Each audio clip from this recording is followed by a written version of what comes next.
Welcome, everybody, to the Raymond James and Mayer Brown Convertible Bonds webinar.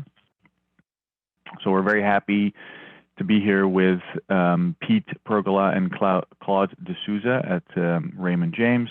I'm also here with Ryan Castillo, one of my Mayer Brown partners.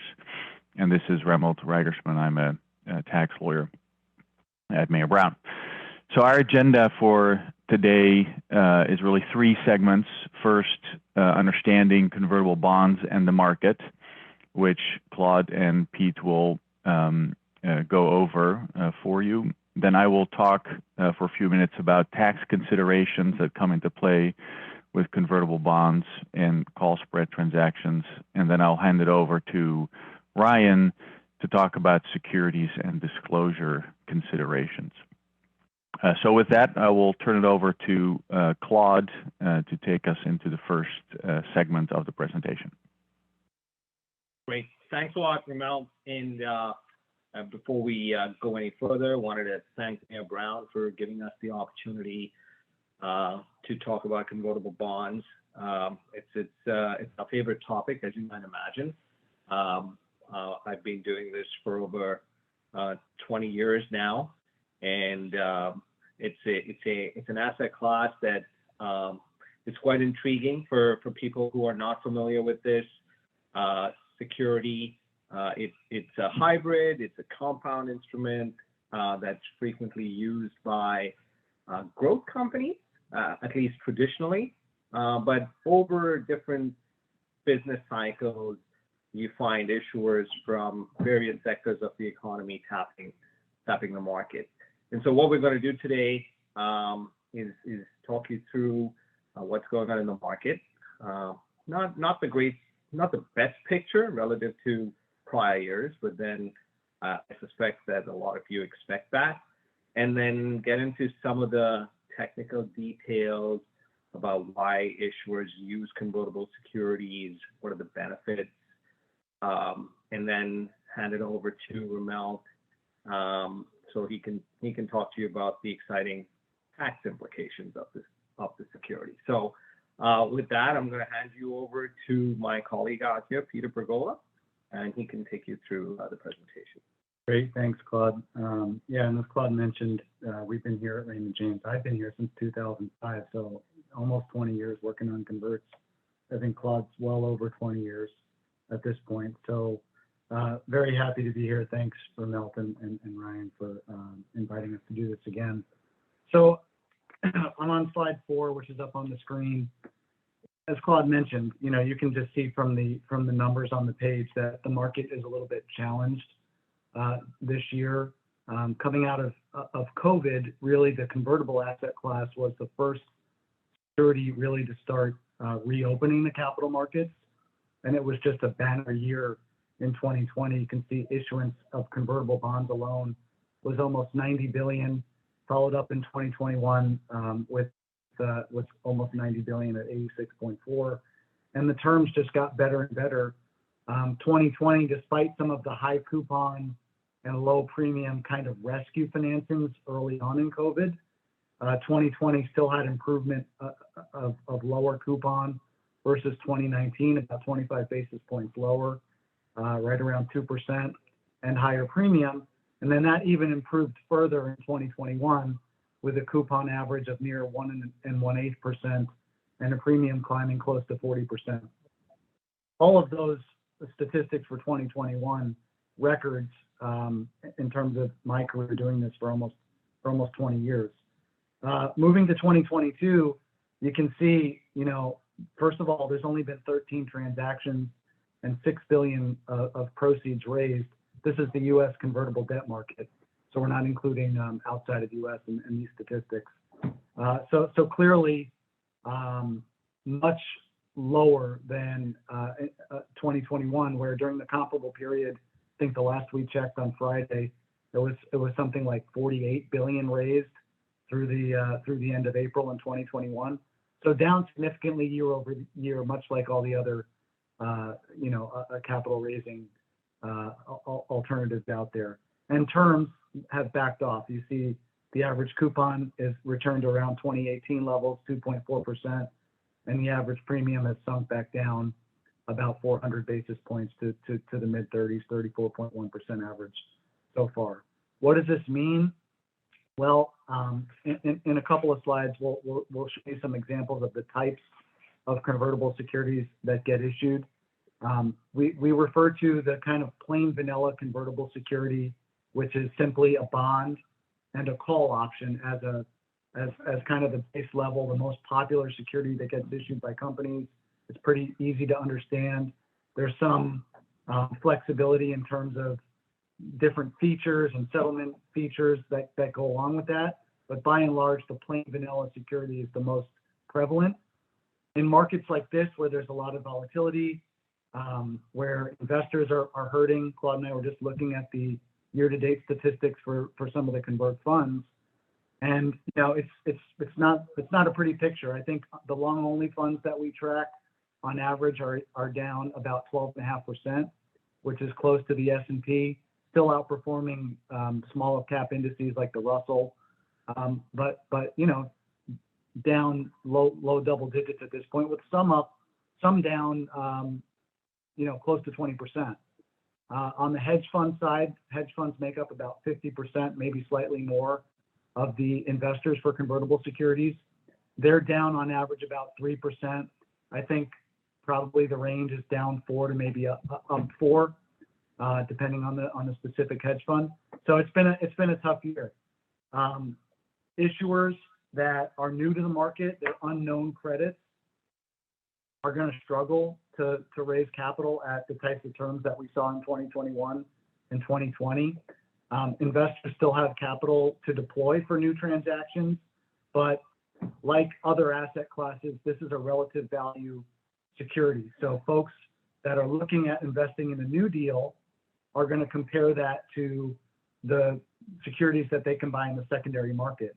And if it's a well-known credit that they can get at a discount to par value based on what's going on in the market, they oftentimes would prefer to do that rather than invest in a new credit, at terms that may not be as appealing as those available in the secondary market. So all that being said, if you flip the page to slide 5, this is where we describe the securities. I mentioned the plain vanilla convertible debt is the most common.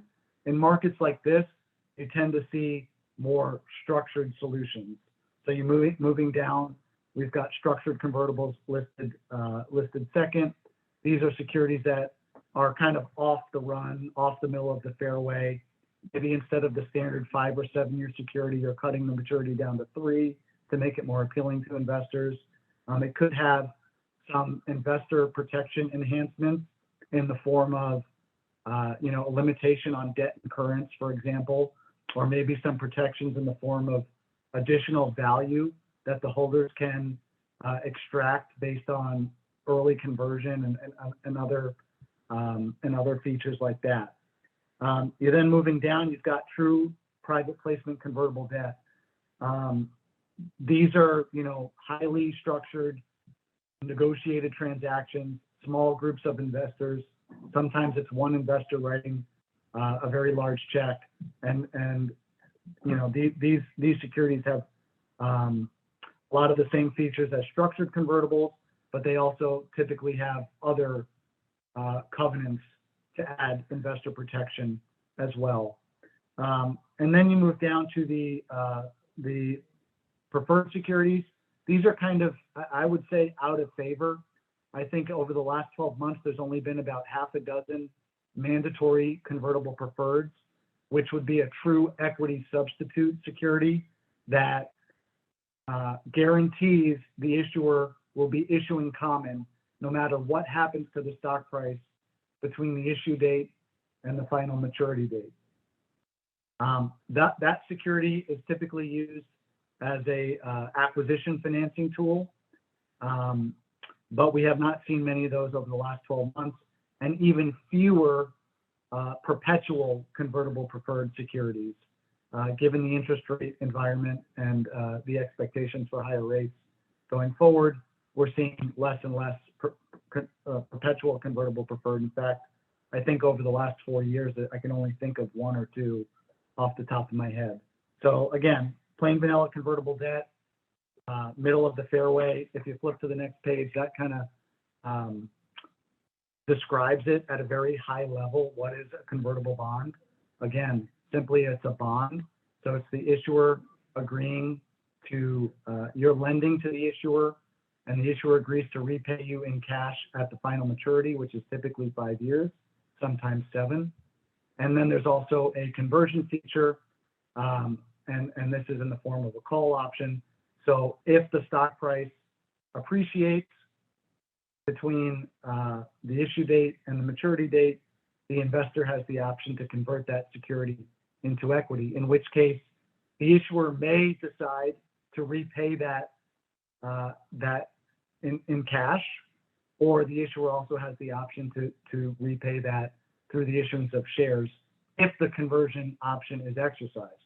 If the conversion option is not exercised, it's simply a bond, and oftentimes it's the most attractive bond an issuer can get, because, as we said, the plain vanilla security is typically an unsecured security. Your coupon is much less than an alternative non-convertible instrument, as we illustrate on this slide, because that conversion feature, that option to convert into the equity, has value, and that value has the result of reducing that cash coupon that the issuer is paying.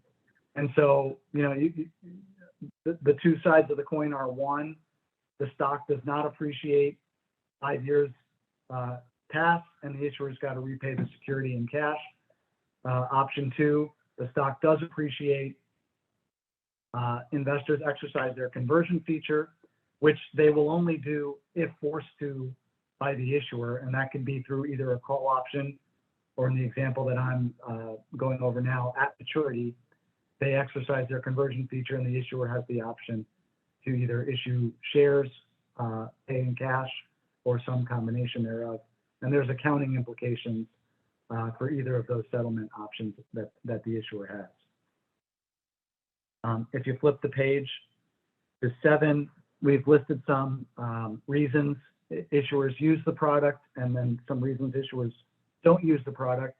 I think on the consideration side of the ledger, really the issuer has to understand, again, that this is debt, and so you do have to be able to convince investors that you're creditworthy and that you will have the ability to either repay this security in 5 years, or, as is often the case, you see issuers coming to the market when there's roughly 2 or 2.5 years remaining until maturity to refinance the security, either through another convert. Sometimes issuers try to equitize the security by issuing shares, and all of these things we cover in liability management, dealing with busted converts. And sometimes the stock has appreciated so much that the convertible bond loses its fixed income characteristics, and so issuers in that circumstance can attempt to refinance it as well. Why do issuers use it? Again, unsecured, typically no covenants, at least in terms of financial or maintenance covenants. The coupon is lower than their fixed income alternative. There may not be a fixed income alternative. Some of the issuers that use this product are not of sufficient size to be able to access the high yield market. They may not be creditworthy enough to access a traditional bank or senior debt facility, or even the institutional term loan B market. And so this could be the only debt that the issuer has access to. The issuance of equity at a premium. We went on that first slide and talked about the average premium. So the issuer of this security on average is selling their stock up 35% this year from where the stock was when they priced the transaction. Some issuers have maxed out on their senior leverage, and so this gives them an unsecured pocket of debt capital that they can access. And typically, when you look at this security, in particular with the call spread or the cap call that Remmelt will get into in the next section, the cost of capital, even though there's that equity option, you can really financially engineer the security to have a cost of capital that oftentimes is more advantageous compared to senior debt alternatives that may be available. And it's almost always, at least in rising stock price scenarios, a cheaper cost of capital compared to issuing straight equity, because you're able to issue at a premium. And the coupon, even though there is a carrying cost, the coupon is often low enough that it still ends up being a cheaper alternative than issuing shares. It's a pretty fast process. A seasoned issuer can do a deal, 7 to 10 days. A first-time issuer, we typically say, is 2 to 3 weeks. There's no road shows involved. It's a conference call road show. It's typically done via 1 day of public marketing. Sometimes it includes a day or two of over-the-wall marketing with investors, in particular if it's a first-time issuer or if we're in turbulent and volatile markets like we're in today. And it's typically issued as a 144A, so minimal filing requirements. You don't need to have a shelf. It's a relatively simple and straightforward process. On slide 8, we talk about some factors that issuers might consider when deciding whether or not to issue converts. We mentioned refinancing debt. That is not the most popular use of proceeds.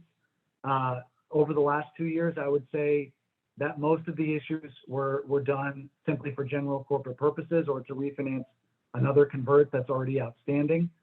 Although we do see a lot of issuers using the security to repurchase shares to fund an acquisition. Typically, when it's used for acquisition financing, it occurs in between announcing the definitive agreement and the closing of the acquisition. There's some instances and there's ways to structure it so that you can actually issue the security in conjunction with announcing the definitive agreement, but that's less common and a little bit more intricate in terms of the execution strategy there. Let's go ahead and flip the page to slide 9, please. These are some of the factors that go into feasibility in terms of whether an issuer can access this market. And some of these probably won't be surprising. If the issuer is a small market cap company, if the credit is not very good, meaning they're not generating positive EBITDA, if the stock is not very liquid, all of these things are going to be detracting from the company's ability to potentially access this market. I mentioned that hedge funds make up about 50% of the investor universe for these securities. They care about, can I short this stock? Is it efficient? Can I short this stock efficiently? Meaning, what does it cost me to short this stock? How much stock trades each day? Because the hedge funds run a strategy where they're long the bond, but they're short a certain percentage of the shares they would receive upon exercising their conversion feature. And so they care about that ability to trade the stock. If it's not very liquid, there's a pricing premium for that. How volatile is the stock? This is maybe worth noting. Typically, when you see interest rates going up, as they are in the market today, the convertible asset class outperforms. Why is that? Well, there's an option associated with this security. And when interest rates rise, typically volatility is also rising in the equity market, which is exactly what we're seeing today. And so to some extent, the increasing value of the option, because volatility is rising and higher volatility increases the option value, that offsets some of the impact of higher interest rates, which reduces the fixed income value of the convertible bond. And so the asset class tends to outperform in rising rate environments because of that factor. If there's a common stock dividend, that can dampen the volatility, and that can, because the nature of those hedge funds that short the stock, they've got to pay out any common stock dividends on on the shares that they're short, so that impacts pricing. Offering size. This is something that changed pretty dramatically during COVID. Prior to COVID, you saw the issuance statistics. You know, it was between 30 to 50 billion a year, kind of for the last, you know, half dozen years or so. And so folks were looking at smaller deals. Again, I would use the term off the run transactions, maybe 75 or 100 million. Well, the average transaction size beginning in 2020 and continuing on through the present is north of 500 million. So those are large liquid transactions. All the have a place for transactions like that within their portfolios, whereas some of the larger funds, you know, with close to 10 billion of convertible dedicated assets, they're just not going to look at a $100 million transaction, and that minimum deal size has increased. Typically, we tell issuers, you know, you kind of want to be at 150 or 200 to get the maximum amount of institutional eyes on the transaction. And then use of proceeds, specifically for a first-time issuer. The market that we described in terms of issuers just going out and padding the balance sheet for general corporate purposes, for the time being, that seems to be no more. And issuers, in particular first-time issuers, we would advise to go out with a very specific use of proceeds, because across all of our capital markets business, we're really telling issuers, unless you really need to raise the capital, it's not the best market to go out there and launch a transaction. Flip the page 10, please. This is a strategy, call spread or cap call strategy. It's used by about 60% of convertible debt issuers in the U.S. Remmelt is going to cover some of the tax implications of it. It's basically a way for the issuer to increase the conversion premium. We mentioned 34% is the average conversion premium this year. Typically, the issuers that use this call spread or cap call strategy buy that premium up from 35% to 75 or 100%.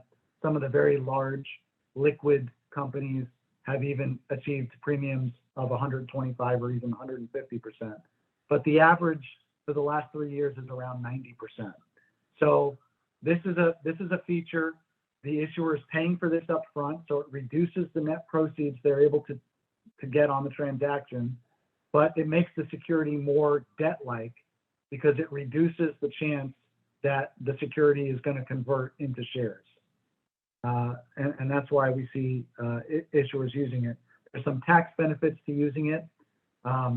The bond hedge plus warrant or the call spread has the most tax benefits, whereas the cap call has fewer tax benefits. But the cap call has some other benefits in terms of simplicity and some friction costs associated with getting out of these derivatives if, for example, the issuer is trying to refinance the security prior to the maturity of the convert. Slide 11.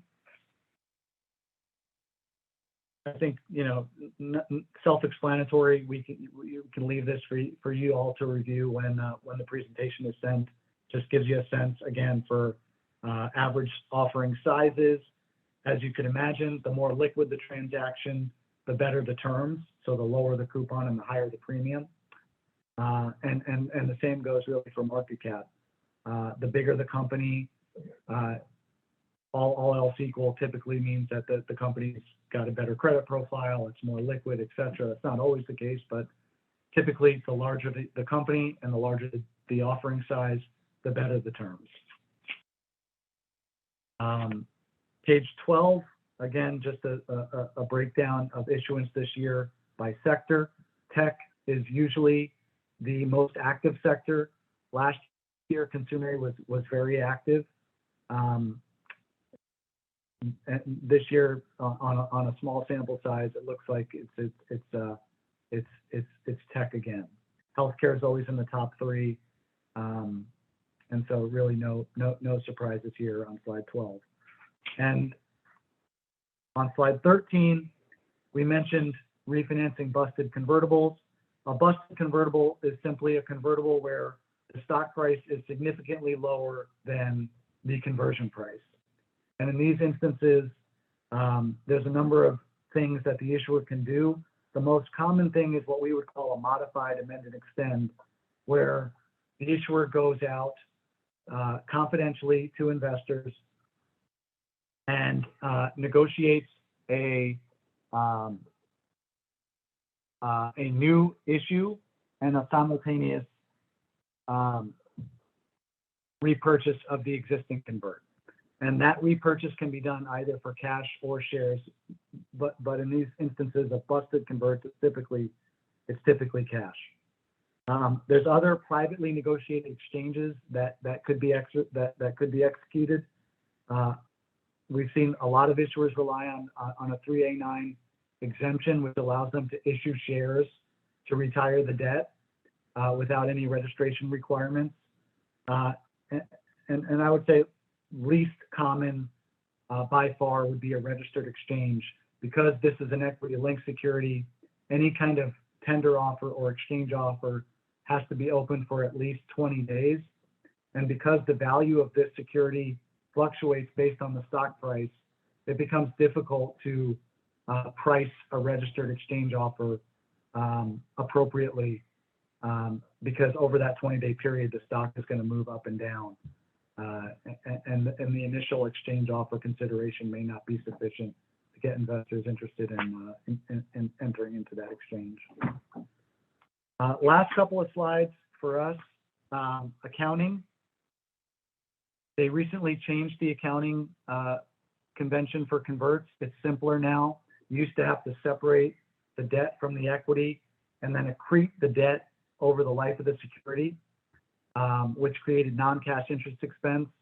And there was a little bit of a hassle for issuers and investors and by sell-side analysts as well. Now it's simply on the balance sheet as any other debt security. So it'd be principal amount, less unamortized offering fees and expenses.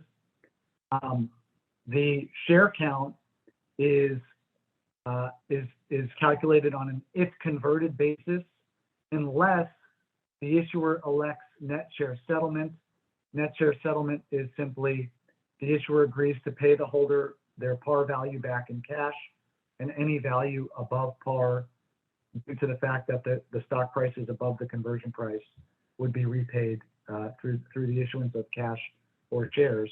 And if the issuer elects that settlement method, they can use the treasury stock method of accounting for diluted EPS. We detail that on slide 15. I won't go through that in detail. And we finish up with a couple of slides on the provisional call and the fundamental change language. Typically, these securities, if it's a 5-year tenor, would be callable in 3 years.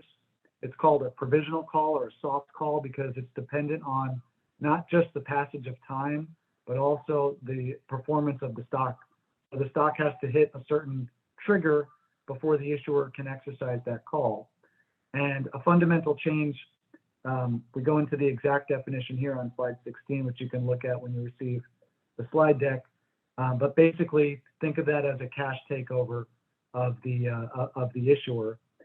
In both of these instances, the issuer owes investors a make-whole, and the make-whole is equal to the theoretical value of the option value that remains.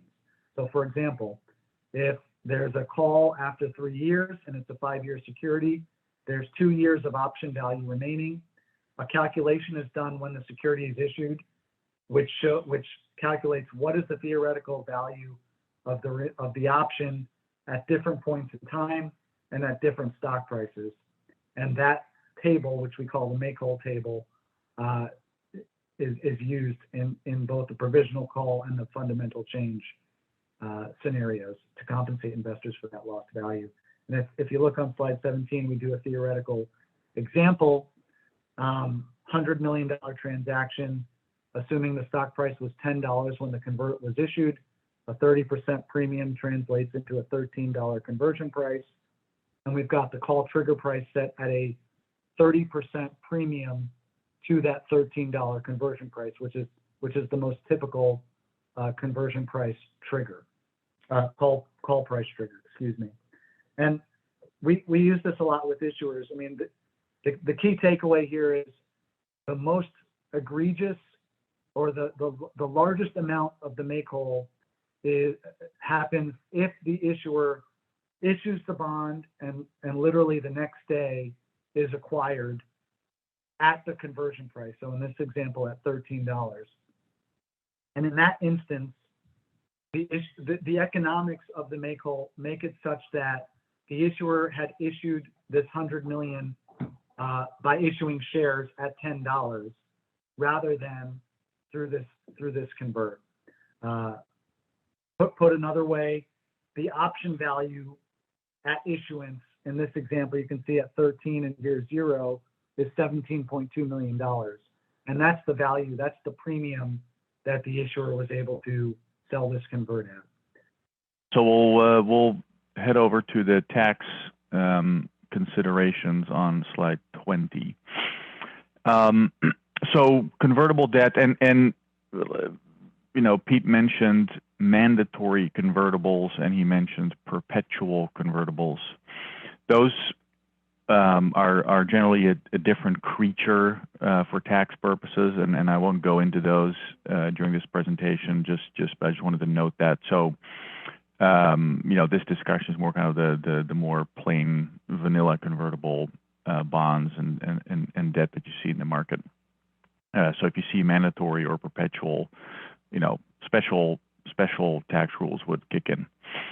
So for regular convertible debt, the interest payments are, you know, treated as a deduction for the issuer. So that's the coupon essentially. I have seen, although it's been a few years, I saw a zero coupon convertible debt instrument. So in that case, I guess nothing is deductible. But normally the cash coupon deductible, and the coupon is includable in interest income by the holder, just based on that, you know, holder's regular method of accounting. Then the conversion, so if and when the conversion happens from the debt into the equity, that is not a taxable event to the holder. So the holder just exchanges the debt for issuer equity without recognizing any gain. There are a set of special tax rules that deal with contingent payment debt instruments. Those rules get pretty complicated in terms of how deductions are calculated, how the income to holders calculated. But the right to convert, so a holder right to convert into stock of the issuer, is specifically called out in the regulations as not being a contingency that gives rise to what we call a CPDI, or contingent payment debt instrument. So we're not, basically the point of putting this here is that we're not in those rules. Further, the holder doesn't bifurcate the purchase price, so everything just goes into the principal amount of the debt instrument essentially, and there's nothing that's allocated to the conversion feature itself. And just like the holder of the instrument, the issuer also does not recognize any gain or loss when stock is issued upon conversion of the instrument. And then finally, there's a specific code section 249 that says that an issuer cannot deduct any repurchase premium to the extent it exceeds the adjusted issue price of the debt instrument plus a normal call premium. All right, so with that, let's look at the next slide. So section 163L, not that I mean to bore people with, you know, tax code sections, but 163L is a relatively important one in the context of convertible debt, because 163L provides that there is no deduction for interest on disqualified debt. And if there's no deduction, that makes it generally very challenging for an issuer to make you know, the issuance of the instrument work from an economical perspective. And so it's all about the defined term disqualified debt. And so disqualified debt in the statute is defined as debt that is payable in equity of the issuer, a related party, or in equity held by the issuer or related party. Now, again, devil's in the detail, payable in equity. That's the magic words that are being used in the statute. And so what does that mean, payable in equity? And so the Internal Revenue Code in that provision says, well, it's payable in equity if a substantial amount of principal or interest is required to be paid or converted, or at the issuer's option is payable or convertible in that equity, in such equity. And so note how it doesn't say at the option of the holder. And then the second prong is if a substantial amount of principal or interest is required to be determined, or at the issuer's option is determined by reference to value in that equity. And so a traditional convertible debt instrument that is convertible at the option of the holder, would not be captured by the payable in equity provision here, and therefore, traditional convertible debt is not disqualified debt, and therefore interest is deductible to the issuer. So, and on that holder option, the question then is there substantial certainty the option will be exercised? Because if the answer is yes, if there's substantial certainty, then it might still be captured as a disqualified debt instrument because it might be, an arrangement reasonably expected to result in, the conversion or the payment in equity. So, the question then becomes, what's substantial certainty? Not entirely clear, but there's some legislative history guidance on it, and as you saw from one of Pete's earlier slides in the beginning, I think the conversion premium for the last few years have ranged from 27% to 38%. And so that type of conversion premium is, considered enough. So one could argue that for tax purposes, there's not substantial certainty that the option will be exercised because essentially the stock price has to go up by more than that percentage to result in a conversion. On the next slide, 22, let's take a look at convertible bond call spread. And we'll look at the convertible bond call spread, and we'll also take a look at the convertible bond with a capped call. And I'll kind of compare the differences to make it clear kind of what the tax impact is. So there is a regulation that you see on the slide there, 1275-6. And under that regulation, a taxpayer is able to identify a hedge and the hedged item. They identify, the taxpayer identifies that in its own records. You don't have to send anything to the IRS. There's a number of requirements you have to meet in order to be able to identify. And then if you meet the requirements, you make a valid identification, then you are able to integrate two instruments. You can integrate the debt instrument plus a derivative. And so let's do an example, and I'll kind of show what happens. So let's just say there is a convertible bond issued by a corporate taxpayer that has a principal amount of $125 million. Then what the issuer does, it purchases a call option to hedge the conversion feature on the convertible bond. And let's say that the cost of that call option is $25 million. Now, I realize that these numbers might be wildly off, but this is for illustrative purposes, as I'm not, not an option pricing specialist or anything like that.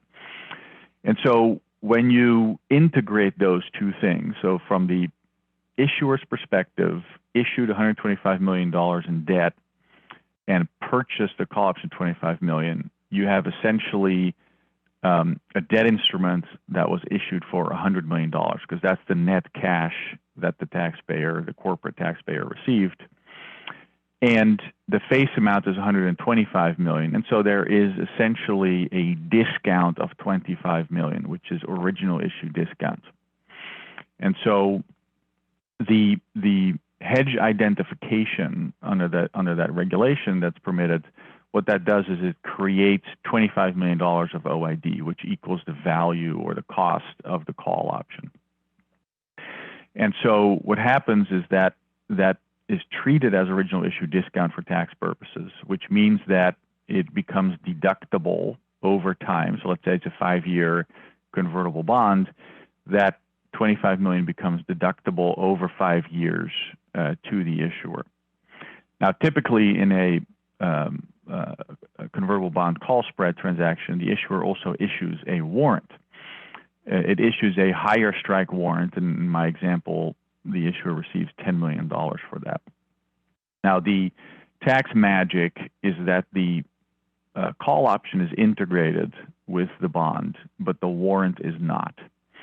And so what happens is that the premium received for the sale of the warrant is not subject to tax under Section 1032, because payments with respect to an issuer's own stock, including respect to a warrant on its own stock, is not deductible or includable in income. And so the benefit of this transaction, of this convertible bond call spread, is that the purchase of the hedge, of the purchase call option, becomes deductible, but the higher strike warrant premium of $10 million is not deductible. And so on an after-tax basis, that makes the cost of a convertible bond call spread relatively favorable. At the bottom of the slide, you see a reference there to an advice memorandum that the IRS has written, 2007-014.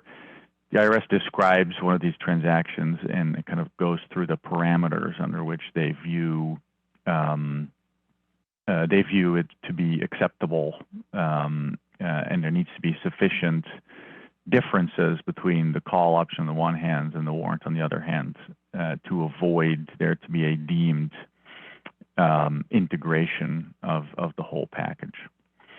So let's compare that to the capped call on slide 23. So when an issuer enters into a capped call, so instead of doing both the call option and the warrant, the capped call is only one derivative. It's a call option that's capped. And so let's say in using the same example more or less, we've got a convertible bond principal amount of $125 million. Now the cost of the capped call is 15. The issue price therefore is 110, so it's 125 minus 15, and therefore the OID is 15 million. So there's $15 million of tax deduction in this alternative. Compare that to the call spread, where the OID was 25 million, and then the 10 million was tax-free, and the 25 million was tax deductible. Here, essentially, those two amounts are netted, and only the 15 is deductible for tax purposes. So, as between a capped call and a convertible bond call spread, the capped call is slightly less favorable. However, there are certain non-tax benefits to the capped call that make it often more popular than the call spread. So that's basically, from a tax perspective, what makes convertible bonds, especially with the call spread overlay, favorable. And with that, I will hand it over to Ryan to talk about the securities and disclosure considerations for issuers. Thanks, Remmelt. So now we look at a few topics that issuers should consider when they structure, document, and execute a convertible bonds deal. And we begin with the offering methodology. So on this slide, you see that most convertible bonds are issued via what is called the traditional Rule 144A offering. So you have a two-step process. The company will sell the notes to the investment banks in a private placement under Section 482 of the Securities Acts. The banks will be acting as initial purchasers. They'll be buying from the issuer on a firm commitment basis. They'll act as principals. They take on principal risk. The investment banks would then resell the bonds to qualified institutional buyers or QIBs pursuant to Rule 144A. Often you'll also see a concurrent Reg S component. So alongside resales to QIBs, you also have resales made by the initial purchasers to non-US person pursuant to Regulation S. So that's the traditional Rule 144A route. And this comprises the majority of the convert bonds market. Now, sometimes an issuer may encounter special situations that would prevent it from taking the traditional 144A route. For example, an issuer may be doing a convert deal to raise proceeds to finance an acquisition, and perhaps at the time of the convert offering, the requisite pro forma acquisition financials are not yet ready, or the target's audited historical financials are not yet available or may not be compliant with Reg SX. This would then prevent the auditors from issuing the standard comfort letter to initial purchasers, like what the banks are accustomed to seeing in a traditional 144A. The investment bank may be uncomfortable in proceeding with the traditional 144A absent the standard auditor comfort letter. So to solve for this, the deal can be structured as a Rule 144A qualifying transaction. The investment bank would now act as a placement agent instead of an initial purchaser. The placement agent introduces the issuer to QIBs, who will then purchase directly from the issuer in a Section 482 placement. The note holders would enter into subscription agreements directly with the company. They will receive notes that bear a Rule 144A QSIP, and that will settle through DTC. Of course, issuers can also issue convertible notes on a full SEC registered basis. So you'll have a prospectus or a prospectus supplement describing the securities issued off the shelf. That's a registered offering. So on the next slide, we see, however, that the greater majority of convert deals are issued pursuant to Rule 144A. For issuers who don't have an effective shelf registration statement or those who are not WIXIs, the Rule 144A route would save them time as compared with an SEC registered offering. Now, Rule 144A thus required the conversion price of the notes to be at least 10% above the market value of the underlying shares of common stock. But it is fairly easy to comply with this. If you recall in Pete's slides, we're seeing a median of about 30% or more in conversion premium for recent convertible deals. So the market generally supports the conversion premiums of over the 10% required under the rule. Rule 144A also avoids Regulation M issues with respect to the repurchase strategies. So all of the various anti-dilution strategies that Pete, Claude, Remmelt talked about, call spreads, capped calls, or even when the company directly repurchases the shares in conjunction with the convert deal, all of these are much easier to implement under a Rule 144A transaction. And that is because under Regulation M, there is a specific exemption for Rule 144A transactions. And if you recall, Regulation M is an anti-manipulation rule that prohibits certain activities by issuers, distribution participants, and affiliates that would affect the price of the covered security during a distribution. Now, registration rights. So I would say that investors have become less and less focused on this than they have in the past. And that's attributable to the fact that over time, the holding period under Rule 144 has been reduced. So now you have 6 months for non-affiliated purchasers and 1 year in other cases.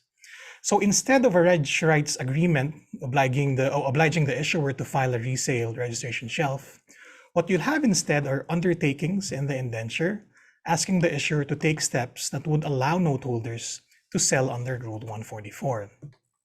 Specifically, issuers would covenant to provide current information under Rule 144A, and the indenture would oblige them to cause the restricted QSIP to be moved to an unrestricted QSIP on the 1-year anniversary of the issuance. And then the failure of the issuer to perform those covenants would result in the payment by the issuer of additional interest under the convertible notes. So if you take a look at the indentures, you'll see some mention there of additional interest, payable, for example, if the notes do not become freely tradable after that 1-year period, or you haven't moved from the restricted QSIP to the unrestricted QSIP. On the next slide. So the next thing we'll talk about, and what we encounter in deal documents, are the conversion price, the conversion rate, and the different conversion rate adjustment features.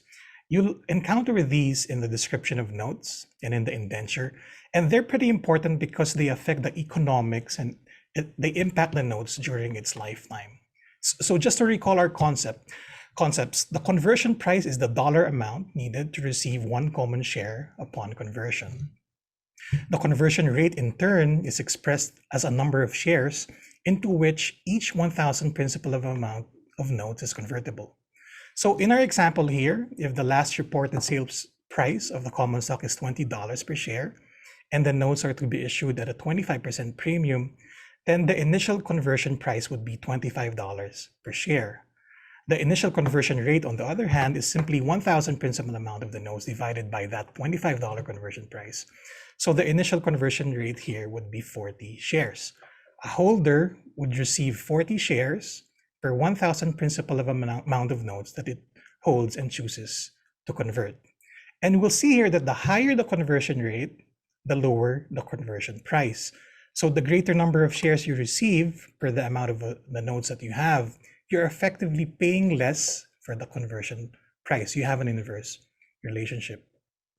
Next slide, please. So what you'll see is that the initial conversion rate is adjusted as a result of specified corporate events during the life of the notes. And there are a number of adjustments to the conversion rate that you can be broadly categorized in 3 buckets.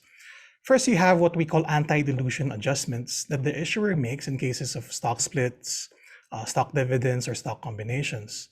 And the purpose of the adjustments is to maintain the proportion of the outstanding common stock into which the notes are convertible. So for example, a 2-for-1 stock split will result in the doubling of the amount of the outstanding shares. So going back to our example, the initial conversion rate of 40 shares would be adjusted so that it is doubled. That is, for every 1,000 principal of amount of notes that you have, you should get 80 instead of the 40 shares because the number of shares has now doubled because of the stock split. And then on this slide, you have the second category with respect to adjustments designed to compensate holders for the reduction of the value in their notes because the issuer has transferred something of value to substantially all of the common stock holders. So on this slide, you'll see distributions to common stockholders like cash dividends, right issuances, and in-kind distributions. And note holders cannot participate because they are not holders of common stock. And third, you have the category of make-whole adjustments. As we've seen in prior slides with respect to the make-whole table, the purpose really of these adjustments is to compensate the note holders for fundamental events that significantly reduce the intrinsic value and the time value of the convertible notes. Thus, they aim to make the note holder whole again. And we'll see a couple of these examples in the next few slides. On slide 29, indentures have fundamental change and make-whole fundamental change provisions. So here you have a typical definition of a fundamental change, acquisition of more than 50% of voting stock of a group, a merger, a change of controls transaction. You also have the case of an issuer liquidation or dissolution. So all of these are significant events that impact the value of the notes and often results in the loss of the option value of the convertible note. So for example, if the issuer stock is acquired in an all-cash merger, then the notes will be solely convertible into cash. You cannot get the underlying shares anymore. So the important point to remember here, because of this, you have to compensate the note holders for their losses. And you'll see that indentures give holders 2 alternative remedies here. First, the occurrence of a fundamental change gives note holders a put right. So holders can require the issuer to repurchase their notes for cash at 100% principal amount plus the accrued and unpaid interest up to the repurchase date. So that's the first alternative, the first option. Next slide, please. And then the second remedy that you have is is with respect to a make-whole fundamental change. So a make-whole fundamental change entitles a holder to convert the note at a higher adjusted conversion rate based on the make-whole table in the indenture that we talked about.